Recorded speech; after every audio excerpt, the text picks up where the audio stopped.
Porque uma nação inteira, banhada no sangue de uma guerra de libertação, aclamaria o retorno de um rei, cuja primeira promessa cumprida foi a de arrastá-la de volta às trevas. O ano era 1814 e a Espanha, exausta, celebrava a expulsão das águias de Napoleão, sonhando com a liberdade prometida em sua nova Constituição, um documento forjado no fogo que falava de direitos e de limites ao poder. Mas o nome que o povo gritava nas ruas não era o de um herói da resistência ou de um filósofo iluminista. Era Fernando. Fernando VII, o Desejado. Um enigma histórico selado em um paradoxo. Como o símbolo da esperança pôde se tornar, da noite para o dia, o arquiteto de seu maior pesadelo.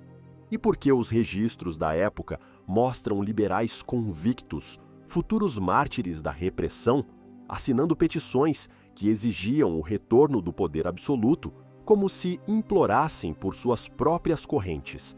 A resposta não está na lógica da política, mas no labirinto sombrio da psicologia do poder e do medo. Quando o rei, libertado do seu luxuoso cativeiro na França, finalmente pisou em solo espanhol, não trazia consigo a gratidão, mas uma vingança fria e meticulosamente planejada. Ele não via heróis que haviam lutado em seu nome, via rebeldes que ousaram governar na sua ausência. Sua primeira ação não foi consolidar a paz ou reconstruir a nação. Foi um ato de pura aniquilação simbólica. Com um único decreto, ele rasgou a Constituição de Cádiz, aquele farol de modernidade, e a declarou nula, um erro a ser esquecido. E a Espanha, que havia sonhado com o século XIX, foi violentamente arremessada 400 anos no passado. A Inquisição, aquele espectro medieval que a Europa pensava ter exorcizado, foi restaurada em toda a sua glória macabra. As masmorras reabriram suas portas rangentes, os capuzes negros voltaram a desfilar pelas cidades e o cheiro de carne queimada e medo voltou a impregnar o ar. O Desejado se revelou um carrasco, um homem cuja personalidade era um mosaico de covardia, sadismo e uma paranoia doentia. Ele não governava com a força de um leão, mas com a astúcia de uma hiena, deleitando-se com o sofrimento alheio, especialmente daqueles que um dia ousaram ser mais inteligentes, mais corajosos ou mais populares do que ele. A repressão que se seguiu não foi um expurgo político, foi uma caçada pessoal. Milhares de heróis da guerra contra a Bula França foram presos, torturados e executados. Ser um liberal tornou-se um crime capital. Ler um livro proibido, sussurrar uma ideia nova, questionar o direito divino do rei, tudo isso era um caminho direto para o garrote vil ou para o exílio.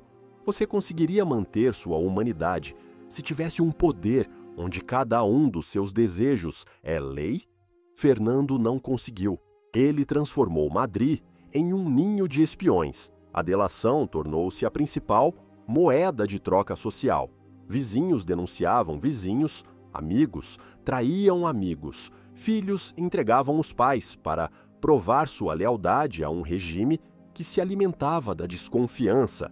As execuções na Plaza de La Cebada eram espetáculos públicos, projetados não apenas para punir os dissidentes, mas para aterrorizar a população, para quebrar seu espírito. O rei, muitas vezes, observava os procedimentos de uma janela do palácio com um interesse que beirava o prazer. Seu reinado foi uma longa e sádica performance de poder. Ele humilhava seus ministros em público, forçando-os a participar de jogos infantis e degradantes. Sua corte não era um centro de governo, mas um teatro do absurdo, onde a bajulação mais abjeta era a única garantia de sobrevivência. Goya, o pintor da corte, capturou essa atmosfera em suas Pinturas Negras. Um mundo de monstros, de loucura e de desespero, a verdadeira face da Espanha sob o jugo do seu rei desejado. O paradoxo de Fernando VII é que ele não era um monstro de grande intelecto ou de ambições grandiosas. Era um tirano medíocre. Sua crueldade não nascia de uma ideologia, mas de uma profunda insegurança. Ele odiava a Constituição não por seus princípios, mas porque ela foi criada sem ele. Ele perseguia os heróis de guerra porque a coragem deles expunha sua própria covardia durante o cativeiro. O seu legado foi a ruína. Ele perdeu quase todo o vasto império colonial espanhol, não por meio de grandes batalhas, mas pela sua própria incompetência e teimosia. Mergulhou o país em uma guerra civil que eclodiria após sua morte, as guerras carlistas, um conflito sangrento que assombraria a Espanha por décadas. A história de seu reinado é uma lição sombria sobre como a esperança de um povo pode ser crucificada por um único homem, um homem que o povo escolheu. E essa é talvez a parte mais assustadora da história. O veneno do poder não age apenas sobre quem o detém. Ele pode infectar a própria alma de uma nação, fazendo-a ansiar pelas correntes que um dia lutou para quebrar. Fernando VII construiu seu trono sobre as ruínas da liberdade espanhola, e a história o recorda não como o desejado, mas como o rei felon, o rei criminoso, um título que ele mereceu a cada dia de seu reinado tóxico.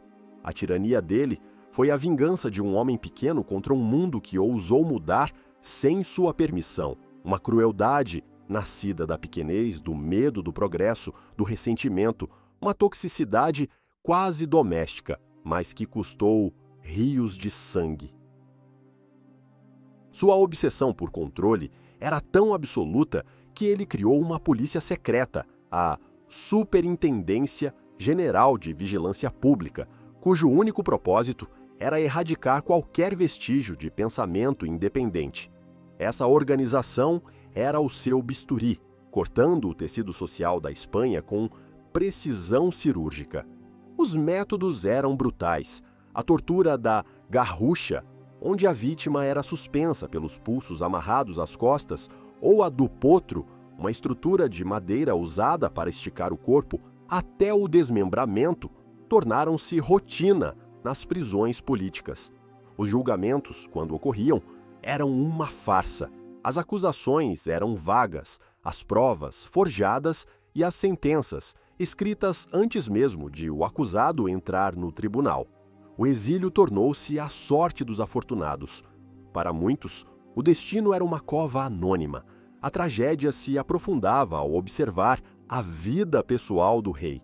Casou-se 4 vezes, desesperado por um herdeiro homem para consolidar seu poder e impedir que seu irmão mais liberal, Carlos, ascendesse ao trono. Essa obsessão dinástica moldou suas decisões finais, levando-o a promulgar a pragmática sanção, que permitia que sua filha Isabel se tornasse rainha. Ironia do destino, essa decisão, tomada por um absolutista para proteger sua linhagem, mergulhou o país na já mencionada Guerra Civil, uma ferida que sangraria por quase todo o século XIX. Ele personificava a ideia de que o poder absoluto não apenas corrompe, mas também infantiliza. Tratava a Espanha como um brinquedo pessoal. Em um momento de crise econômica, enquanto o povo passava fome, ele gastava fortunas em trivialidades, como a importação de animais exóticos para seus jardins. Sua falta de visão era lendária. Quando confrontado com os movimentos de independência na América Latina, sua única resposta foi enviar mais tropas, mais repressão, acelerando o colapso de um império que levara 300 anos para ser construído. Ele não compreendia a diplomacia, apenas a força bruta. Não entendia a economia, apenas a extorsão. Seu legado é um deserto de progresso. Enquanto o resto da Europa vivia a Revolução Industrial, a Espanha de Fernando VII era um museu de costumes medievais, um país paralisado pelo medo, governado por um rei que temia o futuro mais do que qualquer inimigo externo. A sua toxicidade residia na sua capacidade de transformar a virtude em crime. A lealdade à Constituição tornou-se traição. A busca pelo conhecimento, heresia. A defesa da liberdade, um ato de rebelião contra Deus e o rei. Ele não apenas matou homens, ele tentou matar ideias, e por um tempo pareceu ter conseguido. A história, no entanto, tem um senso de ironia cruel. Ao tentar apagar a Constituição de Cádiz, Fernando VII a tornou imortal. Ao perseguir os liberais, transformou-os em mártires e seus ideais em sementes que germinariam no futuro. Ele é um lembrete sombrio de que o caminho para o inferno pode ser pavimentado, não apenas com boas intenções, mas também com a aclamação popular. O povo espanhol o desejou, sim. Desejaram um símbolo, um rei que representasse a Espanha eterna, livre dos estrangeiros, mas receberam um homem real, com todas as suas falhas e vícios ampliados a uma escala monstruosa pelo poder ilimitado. Ele foi o espelho sombrio das esperanças de uma nação, refletindo não o seu melhor, mas o seu pior. O medo da mudança, o conforto da autoridade, a perigosa sedução do absolutismo. O seu poder era o de um carcereiro que convenceu os prisioneiros a amarem suas celas. Mas o que é mais assustador? Um tirano que se impõe pela força bruta ou um que é alçado ao poder pelo amor de seu povo? A história de Fernando VII sugere que a segunda opção é infinitamente mais trágica. Sua mesquinhez e crueldade eram as de um homem comum com poder extraordinário, provando que os monstros mais assustadores não são aqueles que parecem deuses distantes, mas aqueles que se parecem terrivelmente conosco. A sua tirania foi um ato de vingança pessoal, provinciana, quase caseira. Ele não sonhava em conquistar o mundo ou em se imortalizar através de monumentos grandiosos. Seu único objetivo era punir aqueles que ousaram imaginar uma Espanha diferente daquela que existia em sua mente tacanha. Era a tirania do ressentimento. Mas o veneno do poder assume muitas formas. Às vezes, ele se manifesta como a mediocridade sádica de um Fernando. Outras vezes, ele explode em uma megalomania tão vasta, tão descolada da realidade, que a própria loucura se torna a lei. Uma loucura que não busca punir, mas transcender a própria condição humana de se declarar um Deus vivo. Para testemunhar essa metamorfose, devemos deixar a Espanha do século XIX e viajar quase 2 milênios no tempo para o coração pulsante de um império que acreditava governar o mundo.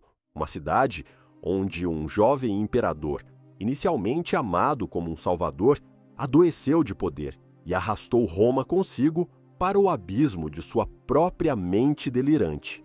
O que acontece quando o homem mais poderoso do mundo perde a razão? A questão não é apenas filosófica. Para Roma, do ano 37 d.C., foi uma realidade aterrorizante. O império estava no auge de sua glória, um colosso que se estendia da Britânia à Mesopotâmia. E no seu trono sentou-se um jovem de 24 anos, Caio Júlio César Augusto Germânico.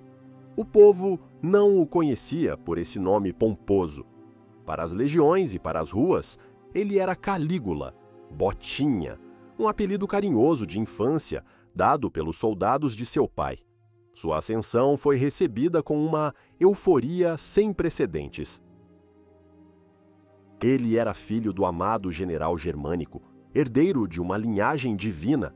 Os primeiros 7 meses de seu reinado pareceram confirmar todas as esperanças.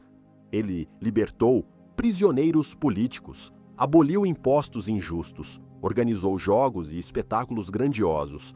Roma respirava aliviada após o governo sombrio e paranoico de Tibério.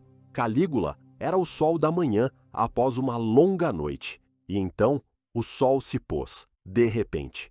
Uma doença misteriosa o atingiu. uma febre cerebral, dizem alguns cronistas. Outros sussurram sobre um veneno que não matou o corpo, mas quebrou a mente. Quando se recuperou, um homem diferente emergiu do leito. Ou talvez o verdadeiro homem, escondido sob uma máscara de sanidade, tenha finalmente se libertado. O poder, para Calígula, deixou de ser uma ferramenta de governo, tornou-se um brinquedo para seus caprichos divinos. Ele não se via mais como o primeiro cidadão de Roma, mas como um deus entre os mortais. Ordenou que estátuas suas fossem erguidas em todos os templos do império, incluindo o Templo de Jerusalém. Um ato de arrogância que quase provocou uma guerra santa. Exigia ser chamado de Neos Hélios, o novo sol, e aparecia em público vestido como Hércules, Apolo ou Júpiter. Suas irmãs não eram mais sua família. Tornaram-se suas esposas e sacerdotisas em seu próprio culto. O incesto, um tabu profundo para os romanos, tornou-se para ele um privilégio divino. O Senado, aquela instituição venerável que fora a espinha dorsal da República, transformou-se em seu palco particular para a humilhação. E foi nesse palco que ele realizou seu ato mais infame, a nomeação de seu cavalo, Incitatus, para o cargo de cônsul. Foi isso o ato de um louco? Ou foi a mais lúcida e cínica das declarações? Ao colocar um animal no mais alto cargo do Estado, Calígula não estava apenas zombando dos senadores. Ele estava lhes dizendo que o poder deles era uma ilusão, que eram menos importantes que seu cavalo, porque seu poder, o poder do imperador Deus, era a única realidade. Seu palácio no Palatino tornou-se um labirinto de depravação.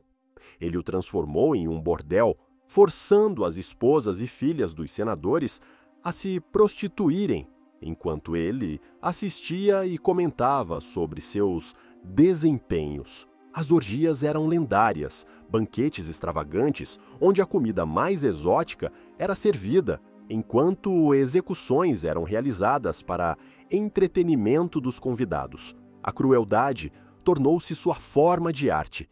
Ele se deleitava em inventar novas formas de tortura e morte.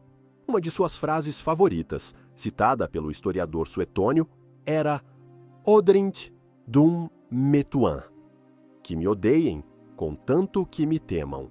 Ele sentia prazer em ordenar a execução de um pai na frente de seus filhos, ou em forçar parentes a assistir ao suplício de seus entes queridos com um sorriso no rosto, sob pena de morte. Não havia lógica em sua tirania. As pessoas eram mortas por capricho.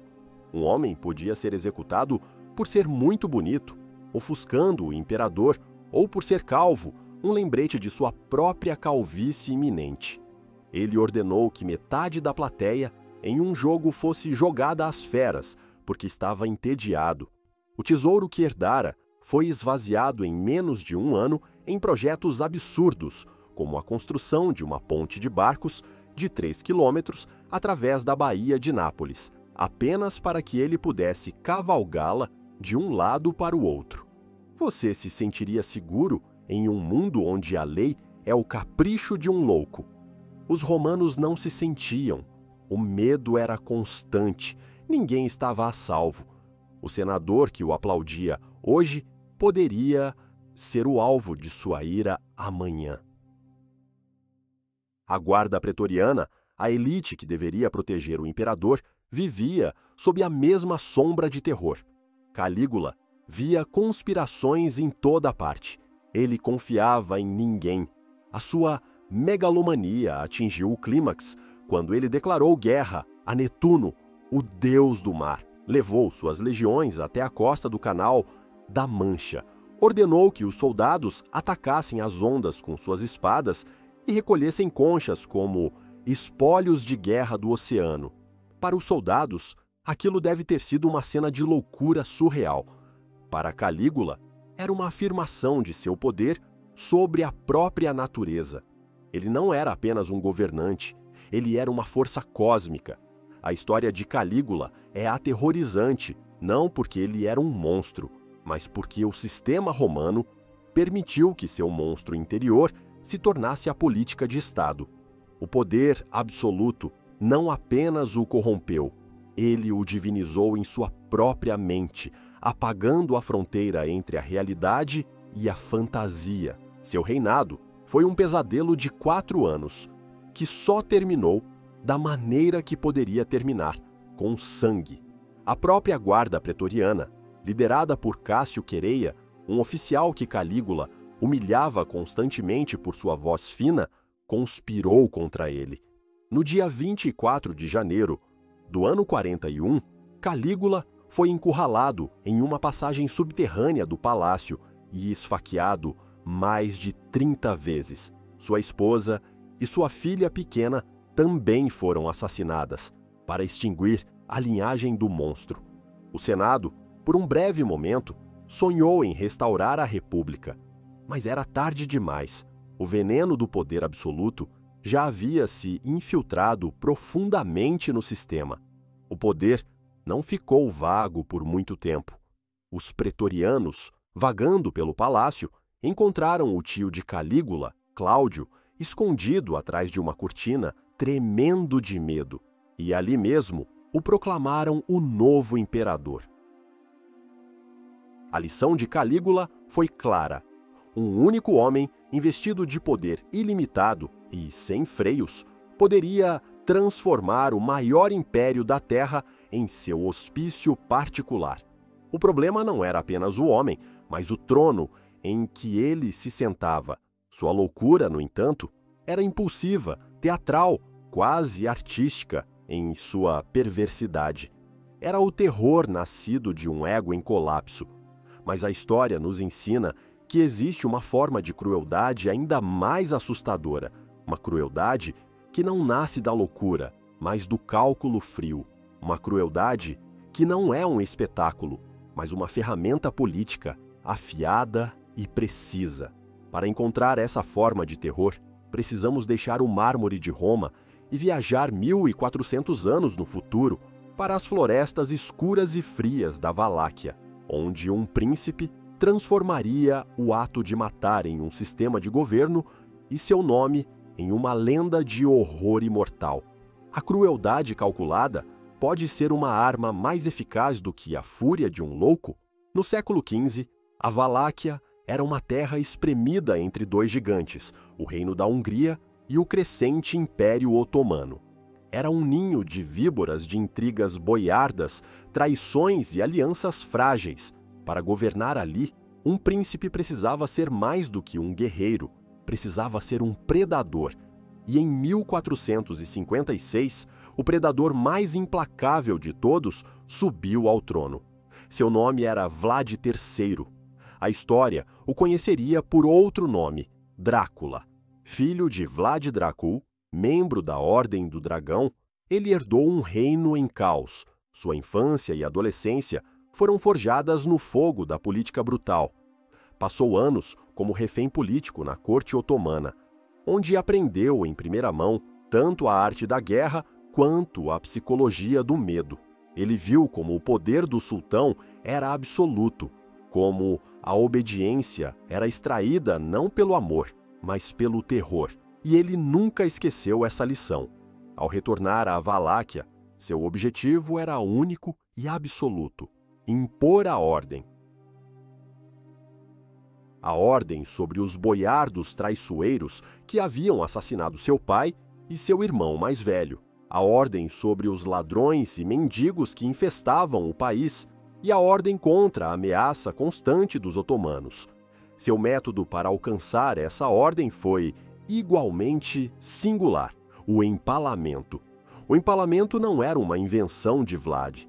Era uma forma de execução antiga e brutal, mas nas mãos dele transformou-se em algo novo, uma forma de arte macabra, um instrumento de propaganda e uma tecnologia de controle social. Ele não matava às escondidas. Ele transformava a morte em um espetáculo público, projetado para paralisar a vontade de seus inimigos. Uma de suas primeiras ações como voivoda foi convidar centenas de boiardos e seus familiares para um grande banquete de Páscoa. Ele os acusou de traição e instabilidade, perguntando-lhes quantos príncipes haviam reinado durante suas vidas. No meio da festa, seus soldados entraram. Os mais velhos foram empalados ali mesmo, no pátio do castelo.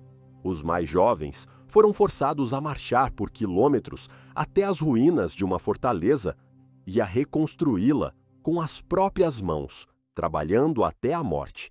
A mensagem era clara: a era da traição havia acabado. O que se seguiu foi uma campanha sistemática de terror. Ladrões, preguiçosos, adúlteras, mentirosos, todos enfrentavam a estaca. Diz a lenda que ele deixou uma taça de ouro em uma fonte na praça principal de sua capital, Târgovist. Durante todo o seu reinado, ninguém ousou roubá-la. A honestidade não nasceu da virtude, mas do pavor. Seu sadismo era lendário e muitas vezes tingido de um humor negro e perverso.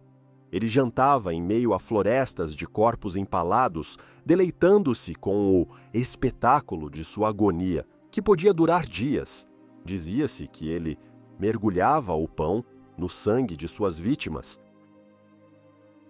Quando emissários otomanos se recusaram a tirar de seus turbantes em sua presença, citando o costume religioso, Vlad elogiou sua devoção e ordenou que os turbantes fossem pregados em suas cabeças para que nunca mais precisassem tirá-los. Ele não era um louco impulsivo como Calígula. Cada ato de crueldade tinha um propósito calculado. Era uma forma de comunicação. A famosa Floresta dos Empalados é o exemplo máximo de sua estratégia. Quando o sultão Maomé II, o conquistador de Constantinopla, invadiu a Valáquia com um exército imenso, Vlad recuou, usando táticas de guerrilha e terra arrasada, mas sua obra-prima o aguardava perto de Târgovist. Lá, o exército otomano se deparou com uma visão do inferno, um vale inteiro coberto com 20.000 prisioneiros de guerra, turcos e búlgaros empalados, homens, mulheres e crianças. A visão foi tão chocante, o fedor tão insuportável, que o próprio sultão, um homem acostumado à guerra, teria recuado, admitindo que não poderia tomar a terra de um homem que fazia tais coisas. O que é mais assustador, um louco que se considera um deus ou um pragmático que organiza um genocídio por lucro? Para Vlad, o terror não era prazer, era política. Era a única linguagem que seus inimigos, tanto internos quanto externos, entendiam. Ele se via como o salvador de seu povo, o único capaz de protegê-lo da anarquia e da conquista. E, paradoxalmente, para muitos romenos, ele continua sendo um herói nacional. Um tirano brutal, sim, mas o seu tirano, o homem que defendeu a independência da Valáquia contra todas as probabilidades. Ele construiu um Estado estável, sobre uma fundação de cadáveres, mas a história, às vezes, escolhe lembrar apenas do Estado, não do preço da fundação. Sua toxicidade não residia na desintegração de sua própria mente, mas em sua clareza aterrorizante. Ele sabia exatamente o que estava fazendo. Ele transformou a crueldade em um sistema, a tortura em um espetáculo e o medo na pedra angular de seu governo. Ele provou que o poder não precisa ser divino ou louco para ser monstruoso. Basta ser absoluto e implacável. A lenda de Drácula, o vampiro, imortalizada por Bram Stoker séculos depois, é uma ficção gótica, mas a realidade de Vlad, o Empalador, é de muitas maneiras mais aterrorizante. O vampiro é um monstro sobrenatural. O voivoda era um homem que demonstrou que a capacidade para a crueldade sistemática e em massa não é uma aberração, mas uma ferramenta que pode ser usada com precisão devastadora por quem tem o poder de fazê-lo. Seu reinado foi um experimento sombrio na natureza humana, testando os limites do que as pessoas podem suportar e do que um governante pode fazer para manter o poder. Ele não era um demônio que subiu do inferno, era um produto de seu tempo e lugar, um espelho das trevas que podem existir em qualquer coração humano quando as circunstâncias o permitem. O poder deu a Vlad a oportunidade não apenas de lutar contra seus inimigos, mas de se tornar o monstro que ele acreditava ser necessário para derrotá-los. E ao fazer isso, ele se tornou uma lenda, um aviso eterno sobre a lógica fria que pode se esconder por trás do terror mais extremo. Sua crueldade era uma performance calculada. Mas o que acontece quando a performance é tudo o que importa? Quando o desejo por aplausos se torna mais forte do que qualquer moralidade e o mundo inteiro se transforma em um palco para a vaidade sangrententa de um único artista? Para isso, devemos retornar a Roma, algumas décadas após a morte de Calígula, para encontrar um imperador que sonhava em ser um poeta, mas que só conseguiu se imortalizar como um incendiário. Porque um homem que desejava, acima de tudo, ser amado pelo povo, acabou se tornando um dos tiranos mais odiados da história. A resposta está na trágica figura de Nero Cláudio César Augusto Germânico. Ele subiu ao trono no ano 54, um jovem de 16 anos, belo, carismático e apaixonado pelas artes. Seus primeiros 5 anos de governo, sob a tutela do filósofo Sêneca e do prefeito pretoriano Burro, foram considerados uma era de ouro. Ele governou com moderação e justiça, mas sob a superfície, o veneno do poder absoluto já começava a agir, alimentado por uma vaidade insaciável e por uma mãe, Agripina, que via o filho não como um imperador, mas como um instrumento de sua própria ambição. O palco estava sendo montado para uma tragédia, e o primeiro ato foi o matricídio. Agripina era a força por trás do trono, controladora e implacável. Para Nero, ela se tornou um obstáculo à sua liberdade de governar e, mais importante, de viver como o artista que ele acreditava ser. Em um plano elaborado e teatral, ele tentou afogá-la em um barco que se desfazia no mar. Quando ela sobreviveu, nadando até a costa, ele abandonou a sutileza e enviou assassinos para terminar o serviço. Disse que, ao ver os soldados, ela apontou para seu ventre e gritou: "Apunhale aqui, pois foi aqui que Nero nasceu." Com a morte da mãe, os últimos freios de Nero se romperam. Ele se via não como um imperador, mas como um artista supremo, um poeta, um músico, um ator, um auriga. O problema era que seu talento não correspondia à sua ambição. Mas quem ousaria dizer a um imperador que seu canto era medíocre ou que seus versos eram ruins? O Senado era forçado a assistir às suas intermináveis performances, aplaudindo freneticamente por medo de suas vidas. Ele instituiu festivais de arte, os Nerônia, nos quais, é claro, ele mesmo era o principal competidor e o vencedor inevitável. Sua obsessão pela glória artística o levou a uma turnê pela Grécia, o berço da cultura, onde participou de todos os grandes jogos e competições, vencendo mais de 1.800 coroas de louros. Enquanto o imperador brincava de ser artista, o império era negligenciado, mas seu ato mais grandioso, a performance que definiria seu legado, ainda estava por vir. No ano 64, um incêndio devastador varreu Roma. Durante 6 dias e 7 noites, o fogo consumiu 10 dos 14 distritos da cidade. Milhares morreram. Centenas de milhares ficaram desabrigados. E onde estava Nero? A lenda, popularizada pelo historiador Tácito, diz que ele assistiu ao incêndio do alto de seu palácio, tocando sua lira e cantando sobre a queda de Troia. Foi ele quem começou o fogo? A verdade histórica é incerta. Alguns dizem que foi um acidente, mas o povo de Roma não tinha dúvidas. Para eles, o imperador, obcecado por reconstruir a cidade à sua imagem e sem espaço para seus projetos grandiosos, era o culpado. O incêndio, para eles, não foi uma catástrofe, foi uma limpeza de terreno para sua nova e suntuosa residência, a Domus Aurea, a Casa Dourada. Pressionado pelos rumores, Nero precisava de um bode expiatório, e ele encontrou um em uma seita obscura e impopular da época, os cristãos. O que se seguiu foi a primeira perseguição em massa da história de Roma e, como tudo na vida de Nero, foi transformada em um espetáculo sádico. Os cristãos eram crucificados, cobertos de piche e incendiados como tochas humanas para iluminar seus jardins à noite. Eram vestidos com peles de animais e jogados aos cães para serem despedaçados. Nero não apenas matava, ele dirigia a morte, transformando a agonia humana em entretenimento. A sua crueldade não era a fúria calculada de Vlad, nem a loucura divina de Calígula.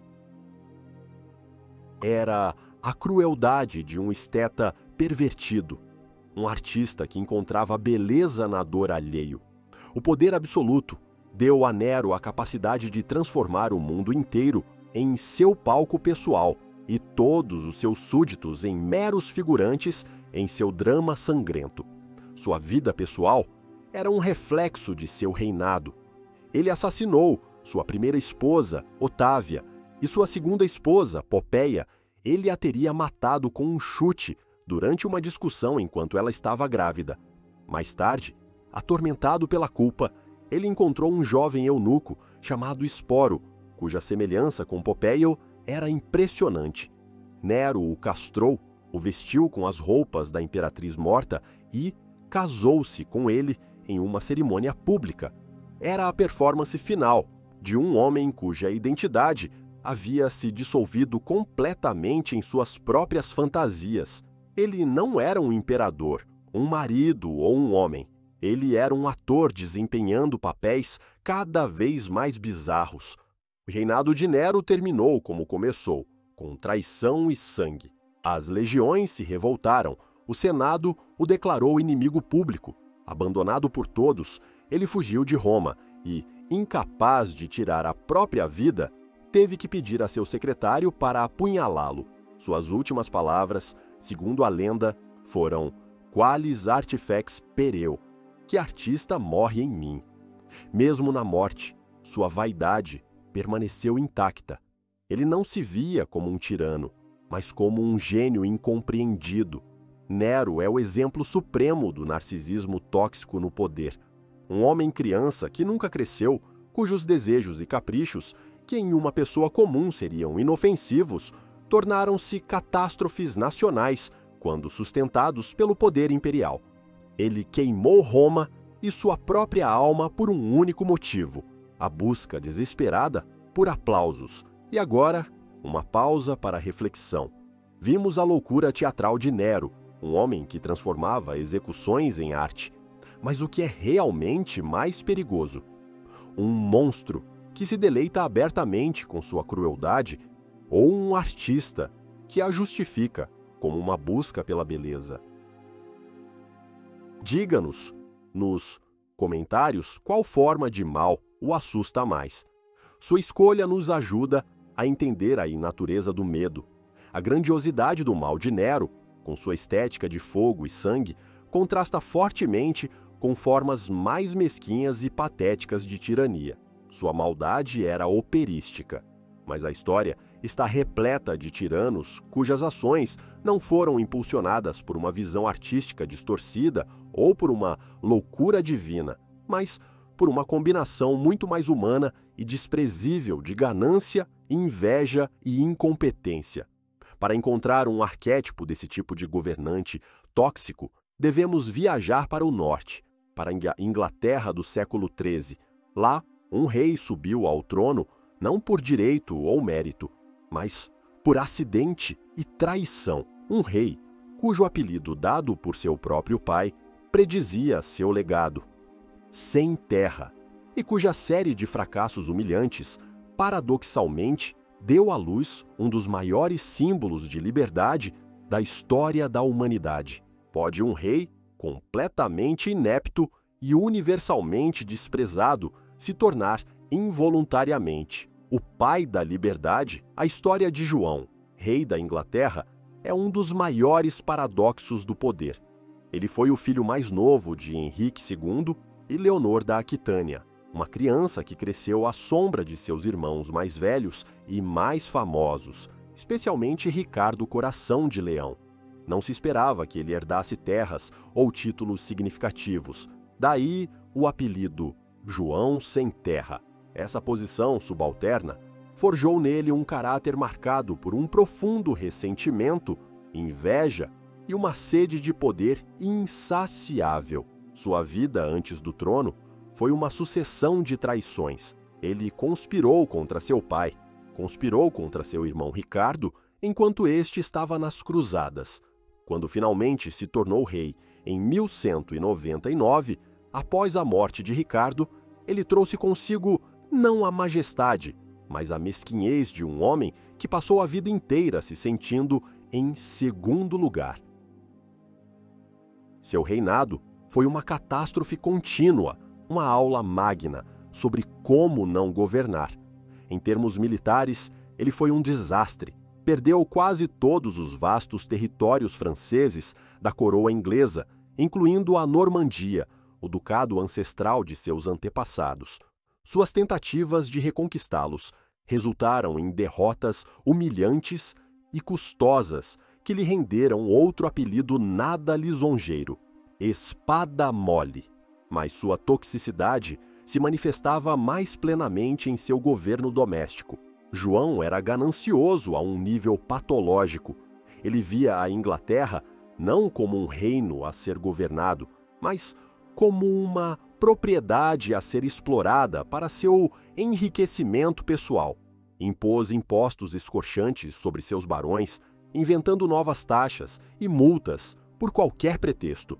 Se um barão morria, seu herdeiro tinha que pagar uma soma exorbitante para herdar suas terras. Se recusasse, a propriedade era confiscada pela coroa. Ele vendia cargos públicos, justiça e favores reais para o maior lance. A lei, em suas mãos, tornou-se um instrumento de extorsão. Sua crueldade não tinha a teatralidade de um Nero ou a lógica fria de um Vlad. Era uma crueldade pequena, pessoal e sádica. Ele era conhecido por sua lascívia e usava seu poder para seduzir ou forçar as esposas e filhas de seus barões, não apenas por desejo, mas como uma forma de humilhar seus rivais. Ele era paranoico e implacável com qualquer um que suspeitasse de traição. A história de seu sobrinho, Arthur da Bretanha, um rival ao trono, é particularmente sombria. João o capturou e, segundo a maioria dos cronistas, o assassinou com as próprias mãos em um acesso de fúria bêbada, jogando seu corpo no rio Sena. Outra vítima foi a esposa de um de seus antigos favoritos, William de Braose. Após uma briga, ele a prendeu junto com seu filho em um calabouço e os deixou morrer de fome. Sua arrogância o levou a um conflito desastroso com a igreja. Ele se recusou a aceitar a nomeação do Papa Inocêncio III para o arcebispado da Cantuária. O Papa respondeu com um interdito, proibindo todos os serviços religiosos na Inglaterra. Por 6 anos, não houve batismos, casamentos ou funerais cristãos no país. João retaliou, confiscando as propriedades da igreja. A disputa escalou até que o Papa o excomungou e ameaçou apoiar uma invasão francesa. Em uma humilhação final, João capitulou completamente. Ele não apenas aceitou o arcebispo do Papa, mas declarou a Inglaterra um feudo papal, concordando em pagar um tributo anual a Roma. Ele havia, efetivamente, vendido a soberania de seu país. Chegou um ponto em que os barões da Inglaterra não podiam mais suportar.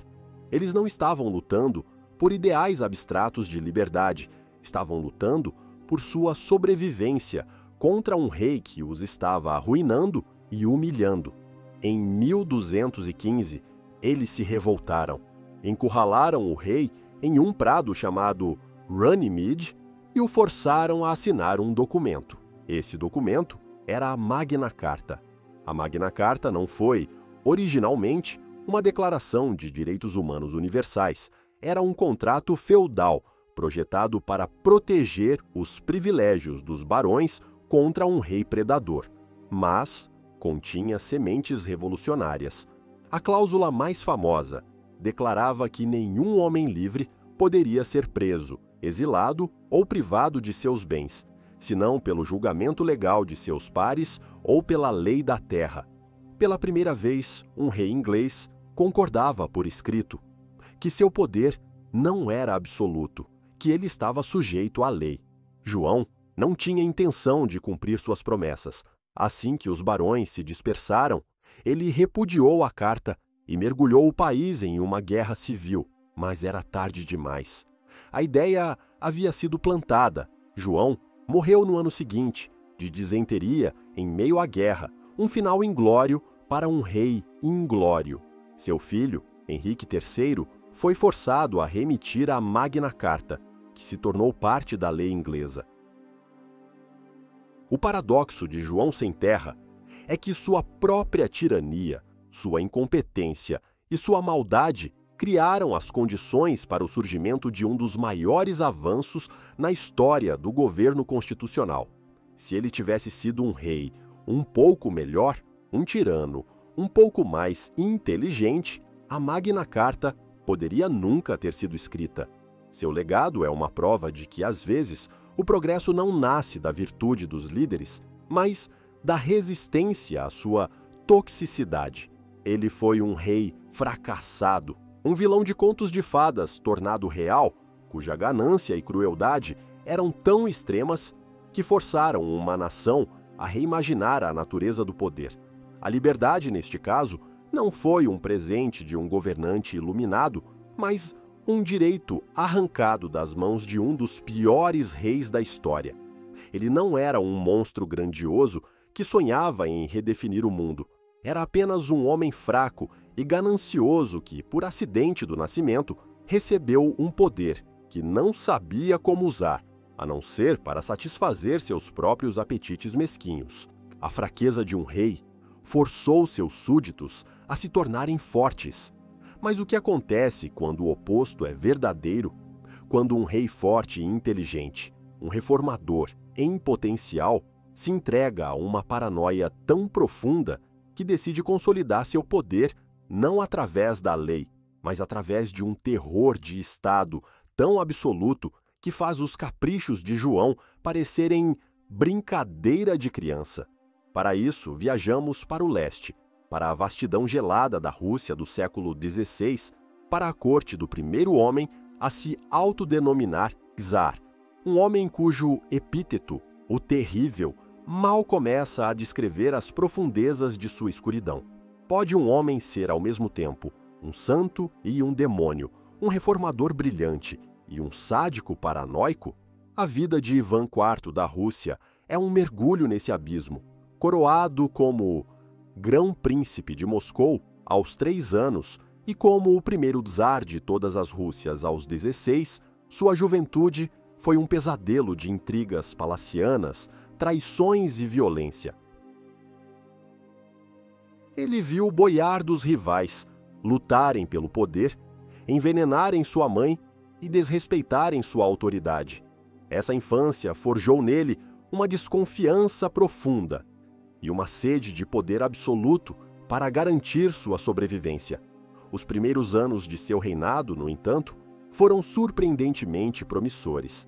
Apoiado por um conselho de assessores talentosos e por sua amada primeira esposa, Anastácia, ele promoveu uma série de reformas notáveis, convocou o primeiro parlamento russo, o Zemsky Sobor, reformou o Código Legal, modernizou o exército e conquistou vastos territórios, como os Khanatos de Kazan e Astrakhan, expandindo significativamente o território russo.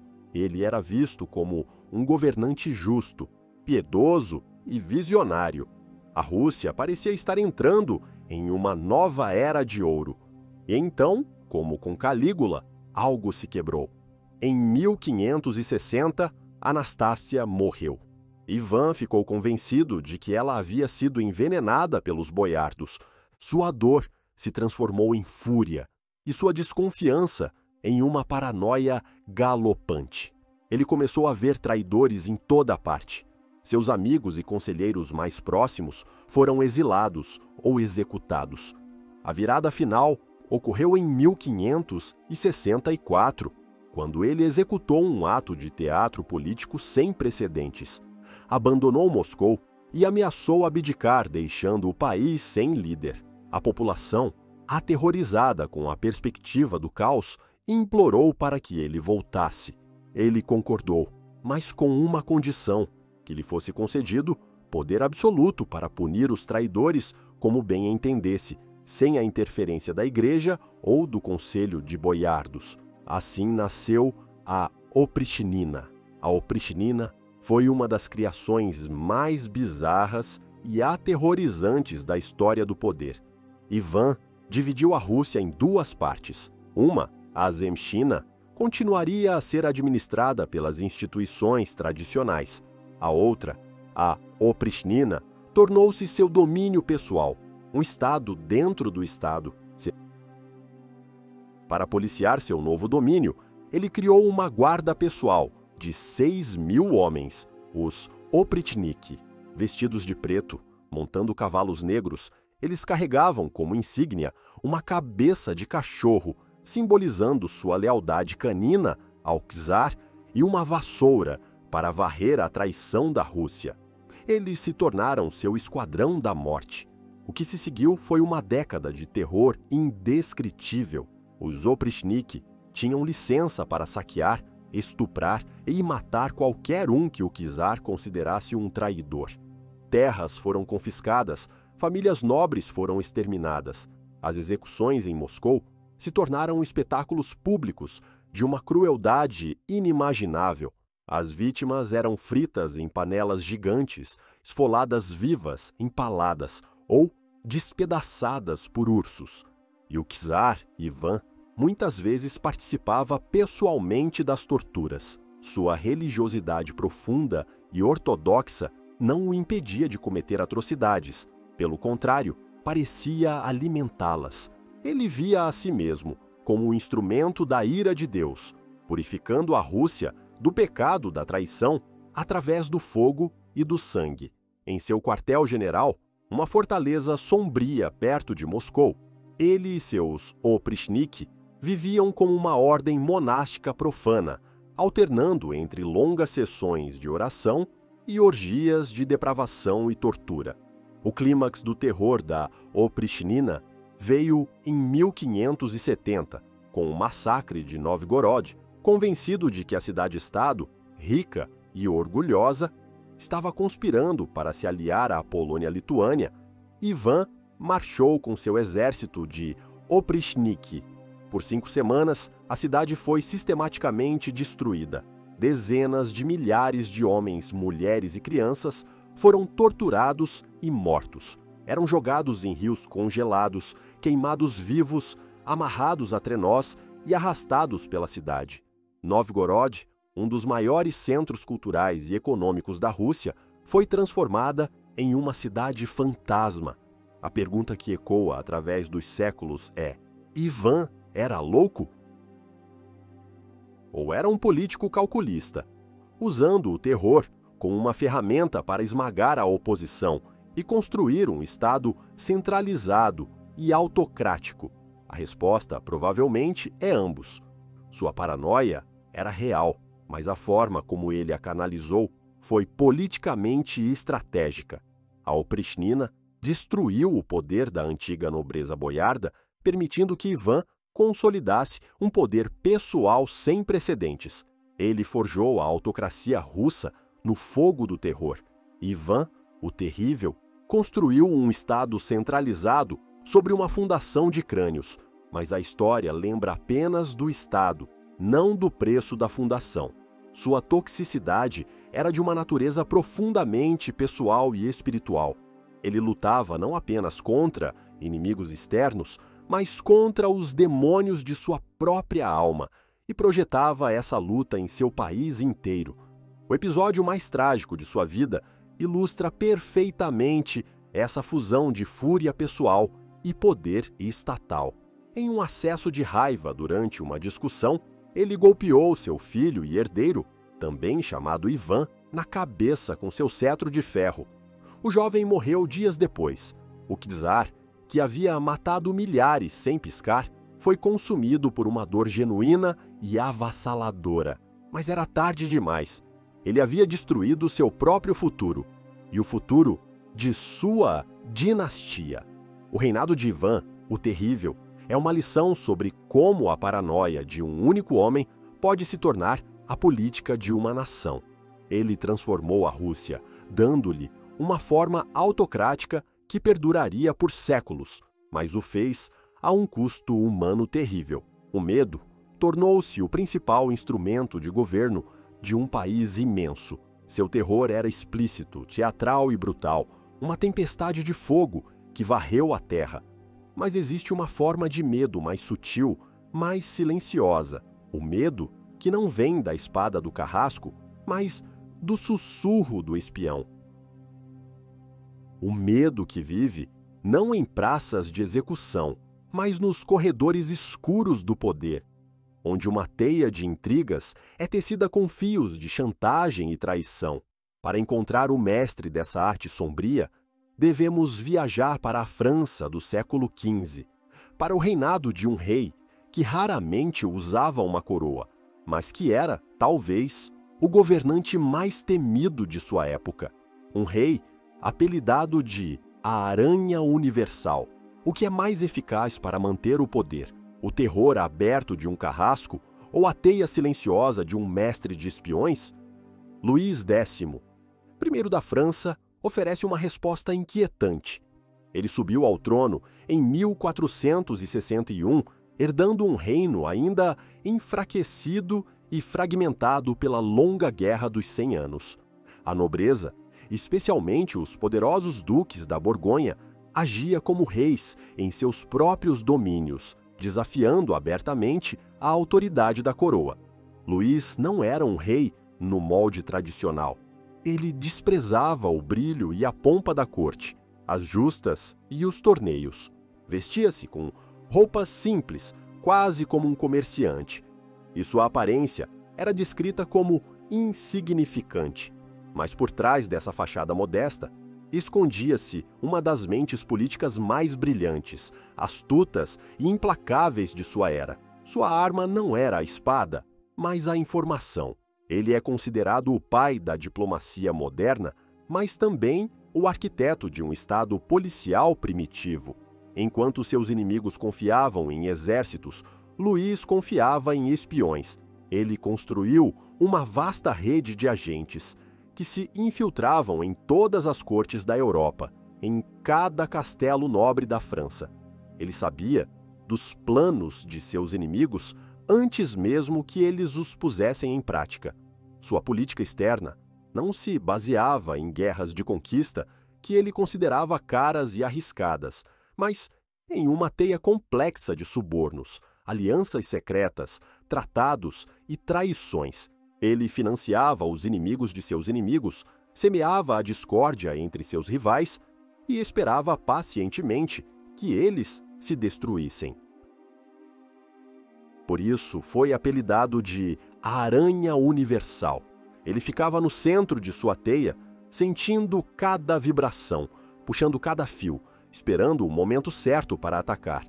Seu governo interno era igualmente baseado no medo e no controle. Ele centralizou o poder, quebrando a espinha da nobreza feudal. Mas o fez não através de grandes batalhas, mas através de uma guerra de desgaste psicológico. Seus inimigos não morriam em campos de batalha gloriosos, eles desapareciam. Eram presos sob acusações de traição, muitas vezes forjadas, e mantidos em condições terríveis. Luís tinha um gosto particular por uma forma de tortura que se tornou sua marca registrada. As filetes, ou garotinhas, eram gaiolas de ferro, tão pequenas que um prisioneiro não podia ficar de pé, nem se deitar completamente. As vítimas eram mantidas nessas gaiolas por anos, suspensas do teto em castelos sombrios, enlouquecendo lentamente. Para muitos, era um destino pior que a morte. O cardeal Labalui, um de seus conselheiros que o traiu, passou 11 anos em uma dessas gaiolas. A mensagem era clara: a traição a Luís não resultava em uma morte rápida, mas em uma agonia prolongada, uma vida despojada de toda a dignidade. A França de Luís XI era um lugar onde as paredes tinham ouvidos. Ele empregava um exército de delatores. A denúncia era encorajada e recompensada. O medo da traição, que em Ivan, o Terrível, era uma paranoia destrutiva, em Luís era uma ferramenta de governo fria e racional. Ele não confiava em ninguém. Seus conselheiros mais próximos eram homens de origem humilde, que deviam tudo a ele e, portanto, eram mais fáceis de controlar. Ele preferia a companhia de seu barbeiro e confidente, Olivier Le Dain, a de duques e príncipes. Sua corte no castelo de Plessis-les-Tours não era um lugar de festas, mas um centro nervoso de informações, um ninho de intrigas. O próprio rei vivia de forma quase ascética, obcecado pelo trabalho. Passava noites em claro, lendo relatórios de seus espiões, ditando cartas, tecendo seus planos complexos. Ele era um mestre da dissimulação, capaz de prometer amizade a um homem enquanto planejava sua ruína. Dizia-se que quem não sabia dissimular, não sabia reinar. Apesar de seus métodos sombrios, Luís foi um rei notavelmente bem-sucedido. Ele unificou a França, esmagou o poder dos grandes senhores feudais, especialmente seu grande rival, Carlos, o Temerário, Duque da Borgonha. Ele promoveu o comércio, reformou a administração e deixou para seu filho um reino muito mais forte e centralizado do que aquele que herdou. Ele foi o arquiteto do Estado-nação francês moderno. Mas a que custo? Ele construiu a França sobre uma fundação de medo, desconfiança e tirania psicológica. Seu reinado prova que a toxicidade de um monarca não se mede apenas pelo número de crânios em suas pirâmides. Mede-se também pela atmosfera de pavor que ele cria, pela forma como ele envenena as relações humanas, transformando a sociedade em uma teia de suspeitas. Luís XI não precisou de um exército de carrascos como Ivan. Ele governava através do medo do desconhecido, da incerteza do que o rei sabia, da ameaça constante de uma traição ou de uma denúncia que poderia levar a uma gaiola de ferro. O seu poder não gritava, ele sussurrava, e o sussurro era, muitas vezes, mais aterrorizante. Vamos parar um momento para pensar sobre o medo. Luís XI governava com a ameaça de uma gaiola de ferro, um terror lento e psicológico. Outros tiranos preferiam a carnificina de um campo de batalha. Qual método de controle você acha mais desumano? Sua resposta nos comentários revela muito sobre o que consideramos a verdadeira face da tirania. A teia de Luís XI era tecida para consolidar o poder de uma nação. Era uma crueldade com um propósito de Estado, por mais sombrio que fosse.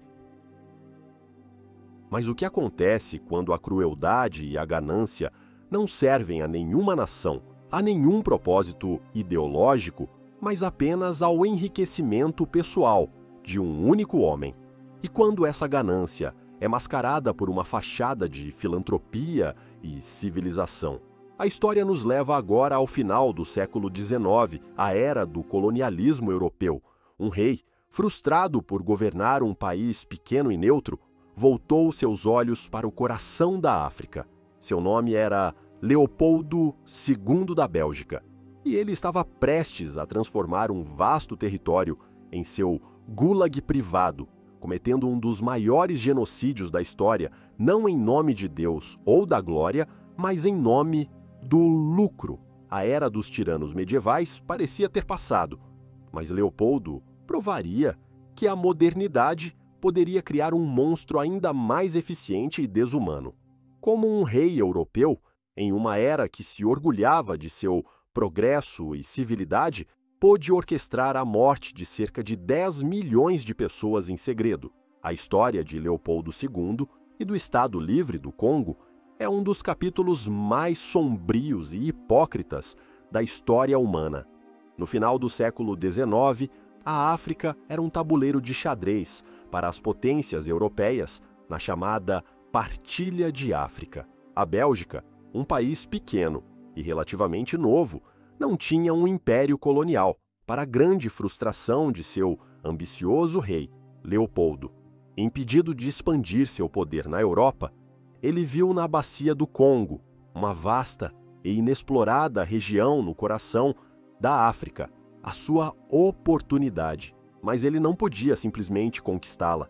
Precisava de uma fachada, e a fachada que ele escolheu foi a filantropia. Em 1876, ele organizou uma conferência geográfica em Bruxelas, reunindo exploradores e líderes de toda a Europa. Lá, ele falou apaixonadamente sobre a necessidade de levar a civilização ao Congo, de combater o tráfico de escravos árabe e de abrir a região ao comércio livre. Ele criou a Associação Internacional Africana, uma organização supostamente humanitária, com ele mesmo no comando. Era tudo uma mentira. Seu verdadeiro objetivo não era libertar os congoleses, mas escravizá-los. Com uma astúcia diplomática impressionante, ele conseguiu que as potências europeias e os Estados Unidos reconhecessem sua soberania sobre um território 80 vezes maior que a Bélgica, não como uma colônia belga, mas como sua propriedade pessoal. Ele o chamou de Estado Livre do Congo. Nunca um nome foi tão terrivelmente irônico. O que se seguiu foi a transformação de um país inteiro em um campo de trabalhos forçados. O catalisador foi a invenção do pneu inflável e o consequente boom da demanda por borracha. A floresta congolesa era rica em videiras de borracha selvagem. Leopoldo declarou que todas as terras não ocupadas pertenciam ao Estado, ou seja, a ele. Os congoleses foram proibidos de vender seus produtos a qualquer outra pessoa e foram forçados a coletar borracha para seus agentes. O sistema era brutalmente simples. Cada aldeia recebia uma cota de borracha quase impossível de atingir. Para garantir o cumprimento, a Force Publique, o exército particular de Leopoldo, composto por oficiais europeus brancos e soldados africanos recrutados à força, tomava as mulheres e crianças da aldeia como reféns. Se os homens não retornassem com a quantidade de borracha exigida, suas famílias eram mortas. A tortura, o estupro e os assassinatos eram rotina. Mas a atrocidade mais infame do regime de Leopoldo foi a prática da mutilação. Os soldados da Force Publique recebiam munição e, para provar que não a haviam desperdiçado caçando, eles tinham que apresentar a mão direita de cada pessoa que matavam. Quando as cotas de borracha não eram cumpridas, os soldados simplesmente cortavam as mãos dos vivos, homens, mulheres e até crianças. As fotos chocantes de congoleses mutilados, com seus olhares vazios de desespero, eventualmente se tornariam a prova irrefutável de um horror que o mundo se recusava a ver. Aldeias inteiras foram exterminadas. A fome e as doenças resultantes do colapso da agricultura local, pois todos os homens saudáveis eram forçados a trabalhar na selva, mataram tantos quanto as balas e aos chicotes. A população do Congo despencou. As estimativas mais conservadoras falam em 10 milhões de mortos, cerca de metade da população original. E tudo isso para quê? Para financiar os projetos de construção de Leopoldo na Bélgica, suas amantes e seu estilo de vida luxuoso. Bruxelas foi embelezada com o dinheiro do sangue. O Arco do Triunfo do Cinquentenário, entre outros edifícios, foi construído com os lucros do Congo, ganhando o apelido de Arco das Mãos Cortadas, o que torna a toxicidade de Leopoldo II tão particularmente moderna e assustadora é o seu distanciamento. Ele nunca pisou no Congo. Ele governava por decreto, a partir de seu palácio em Bruxelas, lendo relatórios e balanços financeiros. Ele era o CEO de uma empresa de extermínio. A crueldade não era o resultado de uma fúria sádica ou de uma paranoia, como nos tiranos antigos. Era uma decisão de negócios. A vida humana era apenas uma variável na equação do lucro. O genocídio foi cometido com a frieza de um contador. Durante décadas, ele conseguiu manter a verdade escondida, usando sua fortuna para uma sofisticada campanha de relações públicas, subornando jornalistas e políticos. Mas a verdade começou a vazar, graças aos esforços heróicos de alguns indivíduos, como o missionário americano George Washington Williams, o jornalista britânico Ed Morel e o diplomata irlandês Roger Casement. Seus relatórios, panfletos e fotografias expuseram o inferno no Congo ao mundo. A pressão internacional tornou-se insuportável. Em 1908, Leopoldo foi forçado a ceder o Congo ao Estado belga. Ele não foi punido. Morreu pacificamente em sua cama no ano seguinte.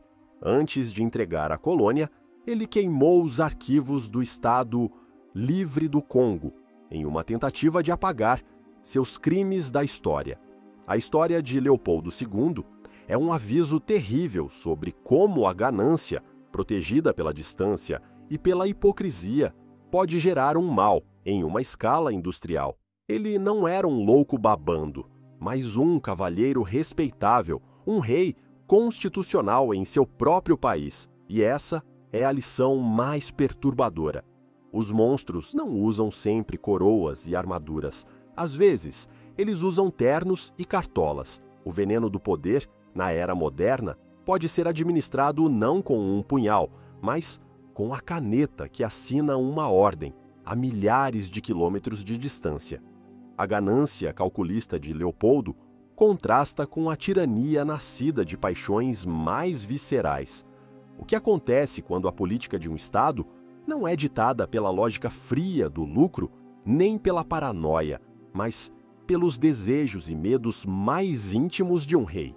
Quando uma nação inteira é refeita para satisfazer a obsessão de um homem por um herdeiro homem. Para isso, voltamos à Inglaterra, alguns séculos antes, para a corte de um dos reis mais famosos e infames de todos os tempos. Um colosso de ego, apetite e crueldade, cujo drama matrimonial mudou o curso da história mundial. Pode o desejo pessoal de um rei por um filho homem justificar uma revolução religiosa, a decapitação de esposas e a pilhagem de uma nação? A saga de Henrique VIII é a prova de que, quando o poder é absoluto, o quarto do rei se torna o centro do universo político. Quando ele subiu ao trono inglês em 1509, Henrique era a personificação do príncipe renascentista, jovem, atlético, bonito, músico talentoso, teólogo instruído. Ele era a esperança dourada da Inglaterra. Casou-se com a viúva de seu irmão mais velho, Catarina de Aragão, filha dos poderosos monarcas da Espanha. O casamento parecia feliz, mas tinha um problema fatal. Depois de muitos abortos e natimortos, Catarina só lhe deu uma filha saudável, Maria. Para Henrique e para a dinastia Tudor, ainda insegura no trono, após a sangrenta Guerra das Rosas, a falta de um herdeiro homem era uma catástrofe iminente. Era uma ameaça à estabilidade do reino. E, para o ego colossal de Henrique, era uma afronta pessoal. Ele começou a acreditar que seu casamento era amaldiçoado por Deus, pois a Bíblia proibia um homem de se casar com a esposa de seu irmão. Ao mesmo tempo, ele se apaixonou perdidamente por uma das damas de companhia da rainha, a jovem, inteligente e ambiciosa Ana Bolena. Ela se recusou a ser sua amante. Ela queria ser rainha. A obsessão de Henrique por Ana e por um herdeiro, desencadeou uma crise que mudaria a Inglaterra para sempre. Ele precisava anular seu casamento com Catarina, mas a anulação exigia a permissão do Papa, e o Papa, Clemente VII, estava, na prática, prisioneiro do sobrinho de Catarina, o Sacro Imperador Romano Carlos V. O Papa não podia e não iria ofender o governante mais poderoso da Europa. Por anos, Henrique tentou, negociou, ameaçou. Quando ficou claro que Roma não cederia, ele tomou uma medida drástica. Aconselhado por ministros como Thomas Cromwell, ele decidiu que, se o Papa não lhe desse o que queria, ele simplesmente se livraria do Papa. Em uma série de atos parlamentares, Henrique VIII rompeu com a Igreja Católica Romana, que havia dominado a vida espiritual da Inglaterra por 1000 anos. Ele se declarou o chefe supremo da Igreja da Inglaterra. Não foi um ato de profunda convicção teológica, foi um ato de conveniência política e desejo pessoal. A reforma inglesa não nasceu em um debate sobre doutrina, mas na cama do rei. Com seu novo poder, ele anulou seu próprio casamento, baniu Catarina da corte e casou-se com Ana Bolena. O reino inteiro foi forçado a seguir seu líder em seu novo caminho religioso. Aqueles que se recusaram a aceitar a supremacia do rei sobre a igreja pagaram o preço mais alto. O mais famoso deles foi seu amigo e chanceler, Sir Thomas More, um dos maiores intelectuais da Europa. Por se recusar a trair sua consciência e sua fé, foi decapitado. A ironia do destino foi cruel com Henrique. Ana Bolena também não lhe deu um filho. Ela lhe deu uma filha, Elizabeth. O amor de Henrique por Ana rapidamente se transformou em ressentimento e suspeita. Quando ele se cansou dela e seus olhos se voltaram para outra dama da corte, Jane Seymour, Ana foi convenientemente acusada de adultério, incesto e traição. As acusações eram quase certamente falsas, mas um julgamento forjado a condenou. Ela foi decapitada na Torre de Londres. No dia seguinte, Henrique ficou noivo de Jane. O padrão estava estabelecido. A vida pessoal do rei ditava a política e a teologia da nação. Jane Seymour finalmente lhe deu o tão sonhado filho, Eduardo, mas morreu de complicações do parto. A quarta esposa de Henrique, Ana de Cleves, foi um desastre diplomático. Ele a achou feia e se divorciou dela em poucos meses. A quinta, a jovem Catarina Howard, foi acusada de adultério, desta vez, provavelmente com razão, e também foi para o cadafalso. Sua sexta e última esposa, Catarina Parr, conseguiu sobreviver a ele. 6 esposas, 2 decapitadas, 2 divorciadas, uma morta, uma sobrevivente. O quarto do rei era o lugar mais perigoso da Inglaterra. A toxicidade de Henrique não se limitava às suas esposas. A ruptura com Roma lhe deu uma oportunidade de ouro para encher seus cofres. Ele ordenou a dissolução dos mosteiros. As vastas terras e riquezas acumuladas pela Igreja ao longo de séculos foram confiscadas pela coroa. Mosteiros que eram centros de aprendizado, caridade e cultura foram destruídos. Tesouros de arte foram derretidos. A pilhagem foi massiva e brutal e mudou a face da sociedade inglesa. Embora ele tivesse rompido com Roma, Henrique não era um protestante convicto. Sua teologia era um híbrido de suas próprias conveniências. Ele perseguia e queimava protestantes radicais como hereges e, ao mesmo tempo, enforcava e esquartejava católicos como traidores por se recusarem a aceitar sua supremacia. Em seus últimos anos, Henrique tornou-se um monstro físico e psicológico. Obeso, sofrendo de uma úlcera na perna que o deixava com dores terríveis, ele era um tirano paranoico e irascível. Seu reinado, que começara com tanto brilho e promessa, terminou em um banho de sangue, paranoia e tirania. O jovem príncipe renascentista se transformara em um barba azul no trono. Henrique VIII é o exemplo perfeito de como o poder absoluto permite que a personalidade de um único homem, suas paixões, medos, inseguranças e ego, se torne a força motriz da história de uma nação. A Inglaterra não se tornou protestante por causa de um movimento popular ou de um debate teológico profundo. Tornou-se protestante porque seu rei queria um novo casamento e um filho. Milhares morreram. A paisagem religiosa e social foi alterada para sempre, tudo para satisfazer os caprichos de um único indivíduo. Seu legado é complexo. Ele é o pai da Marinha Real e, involuntariamente, da identidade nacional inglesa separada da Europa continental. Mas ele também foi um tirano que governou através do medo, que sacrificou amigos, esposas e a fé de seu povo em nome de sua própria vontade. A sua história nos mostra como um drama de corte pode se transformar em uma tragédia nacional. A sua ambição era, em última análise, dinástica, garantir a sobrevivência de sua linhagem. Mas, e quando a ambição de um governante não se limita a uma nação ou a uma dinastia, mas busca abarcar o mundo inteiro? Para o nosso capítulo final, viajamos ao coração da Ásia do século XIV, para testemunhar o auge do poder destrutivo, encarnado em um conquistador que não construía apenas impérios, mas também pirâmides com os crânios de seus inimigos.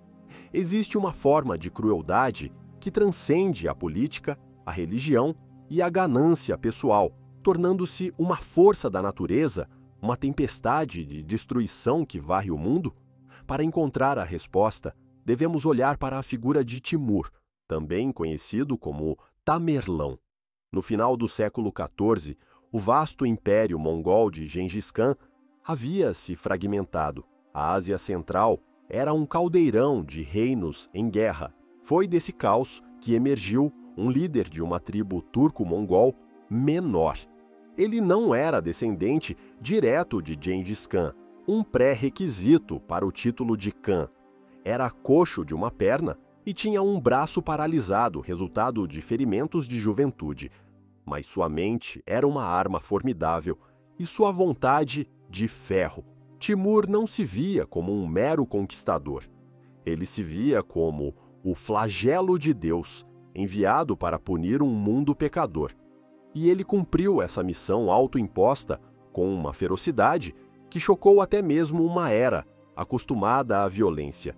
Suas campanhas militares, que duraram quase 40 anos, foram uma sucessão de massacres em uma escala quase inimaginável. Sua estratégia não era apenas derrotar exércitos inimigos, era erradicar qualquer possibilidade de resistência futura através do terror absoluto. Quando ele conquistava uma cidade, o destino de seus habitantes dependia de sua rendição. Se uma cidade se rendia imediatamente, ele podia ser misericordioso, mas se ela resistisse, ou pior, se rebelasse após a rendição, sua vingança era apocalíptica. As crônicas de seu tempo estão repletas de histórias de horror que desafiam a compreensão. Em Isfahan, na Pérsia, após uma revolta, ele ordenou que cada um de seus soldados lhe trouxesse uma cabeça. O resultado foi a construção de mais de 28 torres, feitas com 70.000 crânios humanos, erguidas como um aviso macabro. Em Bagdá, que ousou resistir, a carnificina foi ainda maior. 120 torres de crânios foram construídas com as cabeças de 90.000 de seus habitantes. A cidade, um dos grandes centros da civilização islâmica, foi completamente destruída. Em Delhi, na Índia, após capturar a cidade, ele massacrou 100.000 prisioneiros hindus em um único dia, temendo que eles pudessem se rebelar. Na Anatólia, ele capturou o sultão otomano Bayezid e, segundo a lenda, o manteve em uma jaula de ferro, exibindo-o como um troféu. Sua crueldade não era impulsiva ou sádica no sentido tradicional. Era uma ferramenta de guerra, fria, racional e terrivelmente eficaz.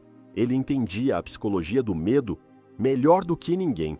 As pirâmides de crânios não eram apenas atos de barbárie, eram mensagens. Elas diziam a outras cidades em seu caminho: resistam e este será o seu destino. Era uma forma de guerra psicológica em sua forma mais brutal. Paradoxalmente, Timur também era um grande patrono das artes e da arquitetura. Em sua capital, Samarcanda, ele reuniu os melhores artesãos, arquitetos e estudiosos dos territórios que conquistava.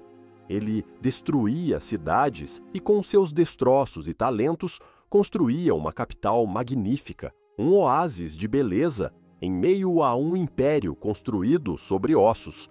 Mesquitas, madraças e observatórios de uma beleza estonteante foram erguidos, muitos dos quais ainda existem hoje. Essa dualidade é talvez o aspecto mais perturbador de sua personalidade. Ele podia apreciar um belo poema ou a complexidade de um azulejo, e no momento seguinte, ordenar o extermínio de uma população inteira. Para ele, não havia contradição. A destruição e a criação eram duas faces do mesmo poder absoluto, seu poder. Ele era um mestre do xadrez e via o mundo como seu tabuleiro, e as populações como peões a serem sacrificados em nome de sua grande estratégia. A vida humana, para ele, não tinha valor intrínseco. Era apenas um recurso a ser usado ou descartado de acordo com seus objetivos. Ao final de sua vida, ele havia construído um dos maiores impérios da história, que se estendia da Índia à Turquia. Estava planejando sua maior campanha, a conquista da China Ming, quando morreu de febre em 1405. Seu império, mantido unido apenas por sua vontade e pelo medo que inspirava, desintegrou-se rapidamente após sua morte. Seu legado é de pura destruição. Estima-se que suas guerras tenham causado a morte de 17 milhões de pessoas, cerca de 5% da população mundial da época. Ele alterou a demografia de vastas regiões, destruiu centros de civilização que levaram séculos para se desenvolver e deixou um rastro de devastação do qual partes do mundo levariam gerações para se recuperar. Timur representa a forma mais pura e primordial do poder tóxico, a vontade de um homem de remodelar o mundo à sua imagem, independentemente do custo humano. Ele não estava louco, não era ganancioso por dinheiro, nem estava obcecado por um herdeiro. Sua única motivação era a glória e a afirmação de seu próprio poder sobre a vida e a morte. Ele foi a personificação final da conquista pela conquista, da destruição pela destruição. A conclusão lógica e aterrorizante da ideia de que um homem pode se colocar acima de toda a humanidade. Viajamos através dos séculos, espreitando os cantos mais sombrios do poder humano, dos déspotas delirantes de Roma aos carrascos calculistas dos tempos modernos, dos reis mesquinhos cujas fraquezas mudaram o mundo, aos conquistadores cuja força quase o quebrou.